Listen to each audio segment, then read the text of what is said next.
जय मसीह। परमेश्वरका प्रिय छोराछोरीहरूलाई ख्रीष्ट येशूको नाउँमा न्यानो जय मसीह बोल्दछु।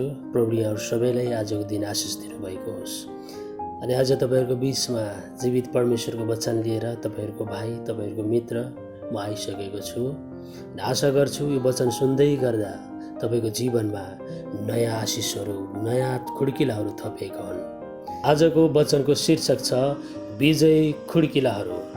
प्रियहरू, आउनुहोस् हामी हितोपदेश 23 अध्यायको 15देखि 18 पदसम्म पाठ गर्नेछौँ। परमेश्वरले वचन पढाइबाट हामीले आजको वचनको शीर्षक अनुसार आशिषित गर्नुभएको होस्। तपाईँ जहाँ हुनुहुन्छ, जुनसुकै परिस्थितिमा हुनुहुन्छ, जुनसुकै ठाउँमा हुनुहुन्छ, हस्पिटलको बेडमा हुनुहुन्छ, काम गर्दै हुनुहुन्छ, बाटोमा हिँड्दै हुनुहुन्छ, बेडमा सुत्दै हुनुहुन्छ, रातभरि ड्युटी गरेर थकानको अवस्थामा हुनुहुन्छ, जब तपाईँले यो वचन सुन्दै हुनुहुन्छ, तपाईँको जीवनको एउटा खुड्किला आज अगाडि सरिरहेको छ। येशूको नाउँमा म तपाईँको लागि आशिष सहित यो वचन बोल्दैछु। यो वचन तपाईँ र म जसको स्टेप रोकिएको छ, जसको खुड्किलाहरू बन्द भएका छन्, जसको ढोकाहरू बन्द भएका छन्, जसको बाटोहरू सिद्धिएको छ, जसको आँसु खस्दैछ, जसको हृदयमा पीडा र चोटले भरिँदैछ, ती सबै कुराहरूलाई जितेर विजय ख्रीष्टीय जीवन जिउनको लागि यो वचन आज हामी सुन्दैछौँ। यहाँ लेखिएको छ, हे मेरो छोरा, यदि तेरो हृदय बुद्धिमान छ भने मेरो हृदय खुसी हुनेछ। मेरो अन्तस्करण त्यस बेला रमाउनेछ जब तेरो ओठले उचित कुरा बोल्दछ। तेरो हृदयलाई पापीहरूको डाह गर्न नदे, तर परम प्रभुका भएको निम्ति उत्सुक भइरह। निश्चय नै भविष्यमा तेरो निम्ति आशा छ र तेरो आशा व्यर्थ जाने छैन। हालेलुया। परमेश्वरले यो वचन पढाइ सुनाएमा हामी सबैलाई आशिष दिनुभएको होस्। हामी आशा राखौँ परमेश्वर पिता भन्दै हुनुहुन्छ, हे मेरो छोरा, हे मेरो छोरी, तेरो हृदय बुद्धिमान छ भने मेरो हृदय खुसी हुनेछ। हालेलुया। हामी आशा राखौँ, हामी भरोसा गरौँ, हामीले वचन आज सुन्दै गर्दाखेरि साँच्चै परमेश्वरलाई खुसी पार्ने मानिस कस्तो हुन्छ, साँच्चै परमेश्वरलाई खुसी पार्ने मानिसको हृदय कस्तो हुन्छ भन्ने कुरा हामीले हितोपदेश 23 को 15 पद पढ्दै सुनिसकेका छौँ। परमेश्वर पिता भन्नुहुन्छ, हे मेरो छोरा र छोरी, तेरो हृदय बुद्धिमान छ भने मेरो हृदय खुसी हुनेछ। प्रिय, म आशा गर्दछु तपाईँ सबैजना परमेश्वरलाई खुसी पार्न चाहनुहुन्छ। म आशा गर्दछु परमेश्वरले आशा गरिराख्नु भएको छ कि मेरो छोरा छोरीको कारण म हर्षित हुन सकूँ। तपाईँले मैले चढाइराखेको प्रशंसाले परमेश्वर खुसी हुनुभएको छ कि छैन? तपाईँले मैले गरिरहेको प्रार्थनाले परमेश्वर खुसी हुनुभएको छ कि छैन? तपाईँले र मैले सुनिरहेको वचनबाट परमेश्वर खुसी हुनुभएको छ कि छैन? मुख्यतः यदि तपाईँको हृदय बुद्धिमान छ भने बाइबलले भन्दछ मानिसको हृदय छली र भ्रष्ट छ। प्रियो, त्यही मानिसको भिडबाट परमेश्वरले तपाईँलाई चुनेर ल्याउनु भयो अनि त्यो छली र भ्रष्ट संसारदेखि तपाईँलाई परमेश्वरले स्वर्गीय बुद्धि, याकुबको 17 पद अनुसार स्वर्गीय बुद्धिको अभिषेक तपाईँलाई राखिदिनु भएको छ। यसै कारण तपाईँ क्रिस्चियनिटी जीवनमा अगाडि बढ्दै हुनुहुन्छ। तपाईँ आफ्नो हृदयलाई, आफ्नो माइन्डलाई how to build my mind भनेर तपाईँ परमेश्वरसँग दिन प्रार्थनासहित अगाडि बढिरहनु भएको छ। परमेश्वर तपाईँको दिमागलाई, तपाईँको मस्तिष्कलाई, तपाईँको सोचाइलाई, तपाईँको बुझाइलाई माथि चढेको चाहनुहुन्छ। तपाईँ बुद्धिमानी भएको परमेश्वर चाहनुहुन्छ। अनि जब तपाईँ बुद्धिमानी हुनुहुन्छ, तपाईँ चाहिँ परमेश्वरको खुसी दिने असल दाता बन्नुहुन्छ। आज म तपाईँहरूलाई विजय खुड्किलाहरूको 6वटा स्टेपहरू सिकाउनेछु। यो स्टेपहरू अनुसार तपाईँको जीवनमा अवश्य नै आशिष आउनेछ। जब परमेश्वर खुसी हुनुहुन्छ, तपाईँलाई आशिष आउनेछ। जब तपाईँको पिता खुसी हुनुहुन्छ, तपाईँको काम देखेर तपाईँलाई इनाम मिल्नेछ, तपाईँलाई उपहार मिल्नेछ। जब तपाईँको पिता खुसी हुनुहुन्न भने तपाईँलाई कुनै पनि इनामहरू मिल्दैन। यसै कारण गर्दाखेरि यी 6वटा स्टेपहरू, 6वटा खुड्किलाहरू तपाईँको जिन्दगीको विजयी पथमा डोर्याउने खुड्किलाहरू हुन्। आजको वचन सुन्दै गर्दा तपाईँ परमेश्वरमा महिमित हुँदै जानुहुनेछ। लेखिएको छ 16 पदमा, मेरो अन्तस्करण त्यस बेला रमाउनेछ जब तेरो ओठले उचित कुराहरू बोल्दछ। परमेश्वर भन्नुहुन्छ, हृदयको अन्तस्करणदेखि परमेश्वर तपाईँसँग रमाउन चाहनुहुन्छ। भित्रदेखि ओठे भक्ति गरेको मानिसबाट परमेश्वर रमाउनुहुन्न। प्रियो, अनि तपाईँको मुखले एउटा कुरा भन्छ, हृदयले अरू अरू कुरा सोचिरहेको छ, हृदय छली छ, भ्रष्ट छ, तपाईँको आफ्नै हृदय आफैसँग खुसी छैन भने परमेश्वर तपाईँसँग खुसी हुनुहुन्न। तपाईँ सोच्नुहुन्छ मैले यो काम गर्नु हुँदैन, यो ठाउँमा जानु हुँदैन, यो कुरा बोल्नु हुँदैन, यो कुरा खानु हुँदैन, हृदयले सोच्नुहुन्छ, तर तपाईँ जीवनले चाहिँ त्यो कामहरू गर्दै हुनुहुन्छ भने तपाईँसँग परमेश्वर खुसी हुनुहुन्न। कतिचोटि तपाईँ व्यक्तिगत रूपमा बस्दाखेरि सोच्नुहुन्छ मेरो मनले एउटा कुरा भनिराखेको छ, तर मेरो मनले भनेको जस्तो म किन गर्न सक्दिनँ, मेरो मनले चाहेको जस्तो किन म हिँड्न सक्दिनँ, किन म बन्देजमा छु, किन म अन्धकारमा छु, किन म भित्र रुमलेको छु, किन म हारिरहेको छु, किन म फसिरहेको छु, किन म चार भित्ताको कुनाभित्र अन्ध्यारोमा थुनिएको छु। तपाईँले कहिलेकाहीँ सोच्नुहुन्छ, तपाईँको हृदयमा चाहिँ ठुला ठुला दर्शनहरू आउँछन्, तपाईँको हृदयमा चाहिँ ठुला ठुला विचारहरू आउँछन्। तपाईँ भन्नुहुन्छ म यो पर्खाललाई नागेर जान सक्छु, म यो पहाडलाई हटाएर विजय जीवन जिउन सक्छु, म ख्रिस्ट येशूमा सबै कुरा गर्न सक्छु। तपाईँको हृदयले बोल्दै गरेको कुरा अनुसार तपाईँ आफ्नो जीवनको काम गर्न नसक्नु भएको अवस्था तपाईँमा आउन सक्छ। आज परमेश्वर तपाईँलाई भन्दै हुनुहुन्छ म हृदयको अन्तस्करणदेखि रमाउन चाहन्छु। यदि तिम्रो ओठले उचित कुरा बोल्दछ भने प्रिय तपाईँले मैले बोल्नुपर्ने कुराहरू परमेश्वरमा सदैव उचित सकारात्मक सत्यताका कुराहरू हो। यदि तपाईँले झुट कुरा बोल्दै हुनुहुन्छ भने तपाईँको हृदयले नै तपाईँलाई दुखित बनाउँछ। मैले त्यो मानिसलाई सान्त्वनाको खातिर, राम्रो होस् भन्नुको खातिर, या मैले आफ्नो पाप अधर्महरू ढाक्नको लागि मैले झुट बोले, एकान्तमा बस्दा तपाईँको हृदय तपाईँसँग दुखित भइराखेको हुन्छ। यदि तपाईँको आफ्नै हृदय तपाईँसँग सुखी हुन सक्दैन भने परमेश्वर भन्नुहुन्छ म पनि तिमीसँग सुखी छैन। कारण परमेश्वर तपाईँको शरीरमा होइन, तपाईँको हृदयमा राज्य गर्ने परमेश्वर हुनुहुन्छ। आज तपाईँलाई दिने 6वटा खुड्किलाहरूले तपाईँको कारण परमेश्वर खुसी हुनुभएको होस्। लेखिएको छ 17 पदमा, तेरो हृदयलाई पापीहरूको डाह गर्न नदे, तर परमप्रभुको भयको निम्ति उत्सुक भइरह। परमेश्वरको भय, अयुबलाई याद गर्नुहोस्। अयुब धार्मिक मानिस थिए, अयुब पवित्र मानिस थिए। हरेक दिन बिहान प्रार्थना, उपवास, दिनहुँ स्नान सहितको भक्ति चढाइरहन्थे। तर पनि अयुबको जीवनमा प्रियहरू त्यहाँ उपवास सहितको जीवनमा पनि परीक्षाहरू आएको छ। उनलाई थाहा छ परमेश्वरको भय दिनदिनै मेरो निम्ति बढ्दै आए पनि म तयारी छु भनेर उत्सुक भइरहेका छन्। साथीहरूले हेला घृणा गरिरहेको अवस्थामा पनि, आफ्नै श्रीमतीले हेला र घृणा गरिरहेको अवस्थामा पनि, छोराहरू मृत्युमा तहस नहस भएर सिद्धिएको अवस्थामा पनि, ठुला ठुला भवनहरू लडेर गए तापनि, हजारौं लाखौं भेडा बाख्राहरू लुटिएर चोरिएर नासिएर वनले डढेरो लाएर सिद्ध्याए पनि, सबै अनाजहरू खेतीबालीहरू सिद्धिँदाखेरि पनि उनले भन्दछन् परमेश्वरको भय मेरो सुदिनको लागि हो, परमेश्वरको भय मैले केही कुरा सिक्नको लागि हो, परमेश्वरको भय मेरो भक्तिको लागि हो, परमेश्वरको भय मेरो लागि विजय पाउन नयाँ नयाँ खुड्किला हो। उनले त्यो समयलाई विवादमा लिएनन्, उनले त्यो समयहरूलाई सङ्कष्टमा लिएनन्, तर उनले ती समयहरूलाई उत्सुकता साथ लिए। दिनहुँ उनले भन्दै थिए परमेश्वरले दिनुभयो, परमेश्वर लानुभयो, म मेरो परमेश्वरलाई कुनै कुरामा दोषी दिन्न। हालेलुया। आज तपाईँको जिन्दगीमा पनि धेरैचोटि यस्तो उतार चढाव आउन सक्छ। तपाईँले काम गरिरहेको ठाउँमा तपाईँमा समस्या आउन सक्छ। तपाईँको कम्पनीले तपाईँलाई डोमिनेट गरेर डाउन पेमेन्ट तल झारेको हुनसक्छ। तपाईँको रुममेट साथीहरूले पनि तपाईँलाई होच्याइरहेको हुनसक्छ। जब तपाईँ प्रार्थना बस्नुहुन्छ तपाईँले गिल्ला गर्ने मानिसहरू भेला हुन सक्छन्। तपाईँ हिँड्दै गरेर तपाईँलाई ठेस लाग्न सक्छ। बाइबलमा लेखिएको छ शत्रु परिवारभित्रै हुन्छ। प्रिय तपाईँको मेरो जीवनमा येशू ख्रिस्टले सिकाउनु भएको कुरा चाहिँ के हो भने शत्रुलाई पनि आफैलाई भन्दा बढ्ता प्रेम गर। घरभित्र त शत्रु हुन्छ संसारमा भने बाहिर कति हुन्छन्, अनगिन्ती हुन्छन्, तर पनि परमेश्वरको वचनले भन्दछ शत्रुलाई आफैलाई चाहिँ प्रेम गर। जब त्यो प्रेमको रहस्यलाई बुझ्दछौँ, जब त्यो प्रेमको रहस्यलाई जान्दछौँ, त्यसपछि परमेश्वरको भय, परमेश्वरको ताडना, परमेश्वरको दण्ड जति आइपरे पनि तपाईँ र म सहँदै धैर्य गर्दै प्रार्थना गर्दै अगाडि बढ्छौँ। तपाईँलाई थाहा छ यदि माथि टप लेभलमा जानु छ भने तपाईँ एक एक गरेर खुड्किला चढ्दै चढ्दै आउनुपर्छ। तपाईले खुड्किला चढ्दै गर्दा तपाईको खुट्टामा घाउ छ भने, तपाईको खुट्टामा प्यारालाइसिस छ भने तपाई माथि चढ्न सक्नुहुन्न। तपाईलाई अरूले बोकिदिनुपर्छ, तर तपाईले सधैँ अरूले बोक्ने मौका पाउनुहुन्न। आफ्नो जिन्दगीको लागि तपाईँ आफै चढेर जानुपर्छ। यदि तपाईँ खुट्टामा घाउ छ भने, यदि तपाईँ खुट्टा प्यारालाइसिस छ भने तपाईँ त्यो खुड्किला सिँढीहरू चढ्न सक्नुहुन्न।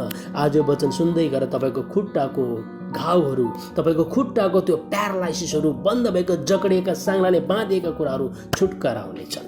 लेखिएको छ 18 पदमा, निश्चय नै भविष्यमा तेरो निम्ति आशा छ र तेरो आशा व्यर्थ जाने छैन। हालेलुया।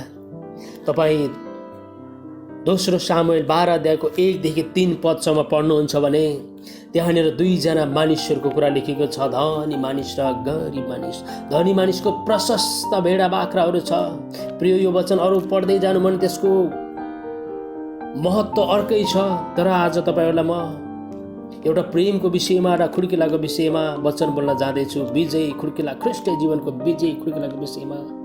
अनि त्यो गरिब मानिसको एउटै मात्र सानो पाठी छ उसँग। उसले त्यो सानो पाठीलाई आफ्नो छोरा छोरी जस्तै गरेर पालेको हुन्छ। छोरा छोरी जस्तै गरेर एउटै खानेकुरा, एउटै भाँडाबाट खाएको हुन्छ, सँगै सुताइराखेको हुन्छ, सँगै बसिराखेको हुन्छ। तपाईँलाई थाहा छ, त्यो गरिब मानिसले पशुलाई पनि एउटै भएको खातिर आफ्नो सन्तानलाई जस्तै माया गरिरहेको छ। प्रिय, तपाईँ पनि परमेश्वरको एउटै मात्रै सन्तान हुनुहुन्छ। तपाईँ जस्तो संसारमा अरू कोही पनि छैन। तपाईँको फिङ्गर प्रिन्ट, तपाईँको आइज, तपाईँको हरेक लवजहरू, तपाईँको मुहारको एक्सप्रेसन, चेहराहरू, परमेश्वरले भन्नुभयो हामी आफ्नै स्वरूपमा मानिसलाई सृष्टि गरौँ। जब परमेश्वरले आफ्नै स्वरूपमा बनाउनु भयो एउटै मानिसलाई, तर तपाईँलाई एउटै रूप दिनुभएको छ। तपाईँको जस्तो रूप अरू कसैको छैन। यसै कारण गर्दाखेरि परमेश्वर तपाईँलाई धेरै प्रेम गर्नुहुन्छ।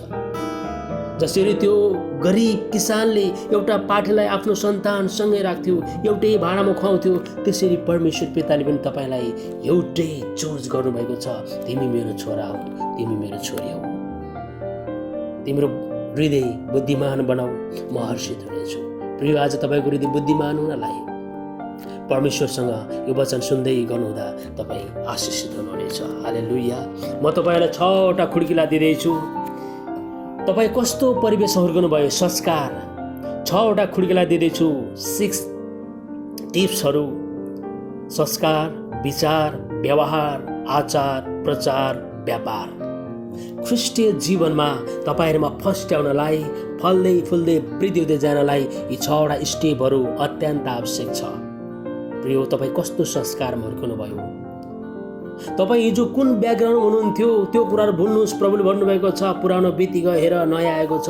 अहिले तपाईँ कस्तो संस्कारमा हुनुहुन्छ, कस्तो मानिसहरूको सङ्गतमा हुनुहुन्छ, तपाईँको रुममेट, तपाईँको फ्यामिली, तपाईँको मानिसहरू, तपाईँको साथीहरू कस्तो छन्, त्यो कुराहरू तपाईँलाई धेरै इफेक्ट गर्छ।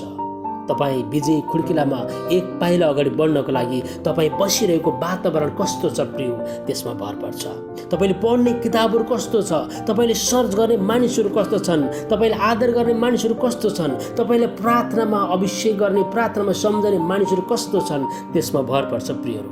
यसो ख्रीष्ट तपाईँ हामी सबैको अगुवा हुनुहुन्छ र पनि तपाईँको व्यक्तिगत तौरमा शरीरमै आएर तपाईँलाई सदैव छोएर, सदैव आत्मिक रूपमा टाढा भए पनि सेवामा, प्रार्थनामा सम्झने मानिस तपाईँलाई खाँचो छ। त्यो संस्कार तपाईँ कस्तो छ? तपाईँ बिल्ड हुँदै जानको लागि, तपाईँ बढ्दै जानको लागि तपाईँ कस्तो संस्कारमा हुर्किँदै हुनुहुन्छ? अनि त्यो संस्कारले तपाईँको विचार पैदा हुन्छ। यदि तपाईँ गलत संस्कारमा हुनुहुन्छ भने तपाईँको विचार गलत हुँदै जान्छ। यदि तपाईँ गलत कुरालाई सर्च गर्दै हुनुहुन्छ भने तपाईँको विचार गलत हुँदै जान्छ। तपाईँको संस्कार चाहिँ असल असल मानिसहरूसँग छ, असल असल सङ्गतिमा छ। एक्जाम्पल, म मेरो संस्कारको विषयमा कुरा गर्छु। म प्रायः जसो आदरणीय वरिष्ठ pastor Raju Sundas, Samuel Karthak, Lazarus Tulung, Robert Karthak, बाइबलबाट हेर्नुपर्दाखेरि प्रेरित पावलको जीवनलाई हेर्छु, मोसालाई हेर्छु, अयुबलाई हेर्छु, दानियललाई हेर्छु, योसेफलाई हेर्छु। म मेरो यस्तो व्यक्तिहरूसँग संस्कार गरिरहेको आफूलाई महसुस गर्छु। सदैव उनीहरूसँग रमाइरहन्छु। अनि मैले आदर गर्ने, मेरो लागि सदैव प्रार्थनामा टिठाउने मानिसहरूलाई म सम्झिरहन्छु।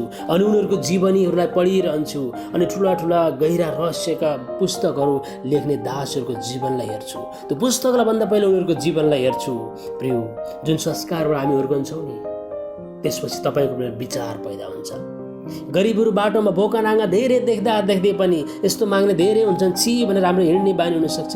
जब तपाईँ भोका नाङ्गाहरूलाई खुवाउँदै गरेको मानिसको जीवनलाई हेर्नुहुन्छ, उसले धेरै कष्ट भोगेर अनि उनीहरूलाई स्याहारिरहेको हुन्छ। ऊ प्रशस्त बाटो होइन प्रियहरू, उसको हृदयबाट जे छ बाँडेर खाइरहेको हुन्छ। उसको जीवनबाट तपाईँ मोटिभेट हुन सक्नुहुन्छ, तपाईँले केही कुरा सिक्न सक्नुहुन्छ अनि तपाईँको विचार विकसित हुन्छ, तपाईँको विचार चाहिँ ठुलो हुँदै जान्छ। प्रिय ख्रिस्टीय जीवन चाहिँ सोच, विचार, हृदय, मस्तिष्क सबै कुराहरूमा चाहिँ जागृति हुने जीवन हो। जब तपाईँको विचार राम्रो हुँदै जान्छ, असल हुँदै जान्छ, तपाईँको चाहिँ व्यवहार राम्रो हुन्छ, मानिसहरूसँग कम्युनिकेसन राम्रो हुन्छ।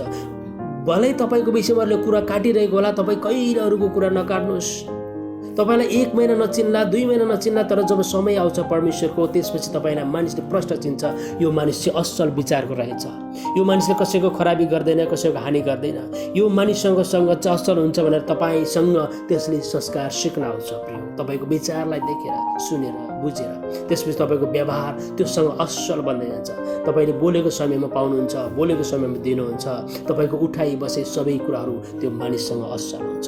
जब तपाईँको व्यवहार असल हुन्छ नि, त्यसपछि तपाईँको आचारहरू परिवर्तन हुन्छ। लाउने, खाने, हिँड्ने, डुल्ने,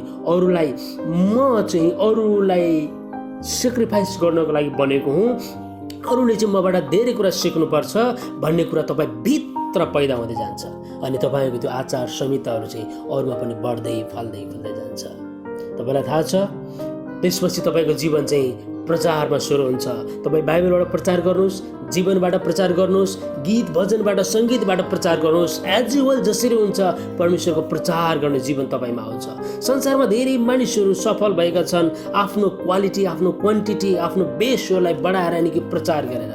तपाईँलाई थाहा छ, कुनै पनि मुभीहरू पनि सुटिङ सकिसकेपछि त्यसको एडभर्टाइज नभएसम्म हलमा चल्दैन। प्रिय तपाईँलाई थाहा छ, मैले केही समय अघि मात्र मेरो मित्रसँग कुराकानी गर्दै थिएँ। उहाँले भन्दै हुनुहुन्थ्यो, हङकङमा एउटा लाइभ सो प्रोग्राममा हाम्रो चिरपरिचित स्वर सम्राट भन्दा पनि फरक पर्दैन उहाँलाई, नेपालको वरिष्ठ गायक हुनुहुन्छ राजेश पायल राई, वरिष्ठ गायक राजेश पायल राई, उहाँले हङकङमा लाइभ सो गर्दाखेरि घन्टौँसम्म चर्को आवाजमा एकदम उहाँको जोसमा, शक्तिमा, जागरमा गीत गाउँदै हुनुहुन्थ्यो। तर पनि उहाँ थाक्नु भएन, उहाँको स्वरहरू पनि बदला भएन, उहाँको स्वरमा कुनै पनि इफेक्ट परेन। तपाईँलाई थाहा छ यो सब किन हुन आयो? किनभने उहाँको संस्कार चाहिँ सानैदेखि चाहिँ गीत सङ्गीतमा हुर्किराखेको थियो अनि उहाँको विचार चाहिँ आफूभन्दा राम्रो गाउने मानिसहरूलाई उहाँले सुन्नुहुन्थ्यो अनि राम्रो गाउने चेष्टा गर्नुहुन्थ्यो अनि भोकलहरू हाई लो सबै कुराहरू उहाँले सिकिसक्नु भएको थियो अनि उहाँको व्यवहार सबैसँग त्यही प्रकारको भइसक्यो थियो अनि उहाँको आचरण देश विदेश सबै ठाउँमा छाइसकेको थियो। जब उहाँले एक ठाउँमा कन्सर्ट गर्नुहुन्छ अनि देश विदेशबाट उहाँलाई चाहिँ इन्भाइटहरू आउँथ्यो र उहाँको प्रचारहरू धेरै ठाउँमा भइसकेको थियो। आज ख्रिस्ट येशूमा पनि तपाईँको मेरो जीवन पनि यसरी मानिसहरूसँग एक एक स्टेप गर्दै प्रचारित हुनुपर्छ। मानिसहरूले तपाईँले बोलेको कुरालाई भन्दा भने तपाईँले गरेको कुरालाई हेर्दछन्। तपाईँ के गर्दै हुनुहुन्छ प्रिय, त्यो नै तपाईँको जीवनको प्रचार हो। त्यसपछि तपाईँको व्यापार सुरु हुन्छ। व्यापार रुपियाँ पैसा धन सम्पत्ति मात्र होइन, तपाईँको आफ्नै जीवनी, आफ्नै परिवार, आफ्नै आफन्त, आफ्नै समुदाय, आफ्नो मण्डली, आफ्नो राष्ट्र आशिषित हुनु पनि एउटा ठुलो व्यापार हो। संसारको व्यापारले धन सम्पत्ति दौलतहरू तपाईँलाई थोपार्ला, परमेश्वरको ईश्वरीय व्यापारले तपाईँद्वारा भएर धेरै मानिसहरूले आशिष पाउनेछन्। यदि तपाईँ सुसमाचार प्रचार गर्दै हुनुहुन्छ भने त्यो प्रचारबाट एउटा न एउटा आत्मा बाँचेर आउनु त्यो पनि स्वर्गीय राज्यको आत्मिकी व्यापार हो। तपाईँ शारीरिक व्यापार गर्दा पनि आशिष हुनुहुन्छ, तपाईँ आत्मिकी व्यापार गर्दा पनि आशिष हुनुहुन्छ। परमेश्वर तपाईँहरूलाई यी 6वटा टिप्सहरूबाट साँच्चै नै आशिष दिनुभएको हुन्छ। अन्त्यमा म तपाईँहरूको बिचमा भजन सङ्ग्रह 34को 17देखि 19 पदसम्म पाठ गर्नेछु। राजाको वचन सुनाई पढाइमा सबै कुराहरूमा हामी प्रार्थना गर्नेछौँ र परमेश्वर तपाईँहरूलाई अवश्य पनि आशिष दिनुहुनेछ। भजन सङ्ग्रह 34को 17देखि 19मा यसरी लेखिएको छ, जब धार्मिक जनहरूले पुकार गर्दछन्, जब परमप्रभुले सुन्नुहुन्छ र तिनीहरूका सबै सङ्कष्टहरूबाट तिनीहरूलाई उद्धार दिनुहुन्छ। चूर्ण हृदय भएकाहरू सबैका नजिक परमप्रभु हुनुहुन्छ र निराश भएकाहरूलाई उहाँले बचाउनुहुन्छ। धार्मिक मानिसलाई धेरै विपत्ति आइलाग्लान्, धार्मिक मानिसलाई धेरै विपत्ति आइलाग्छन्, तर परमप्रभुले त्यसलाई ती सबैबाट उद्धार दिनुहुन्छ। हालेलुया। साँच्चै नै प्रिय, आज तपाईँ कस्तो किसिमको कष्टमा हुनुहुन्छ, कस्तो किसिमको विपत्तिमा हुनुहुन्छ।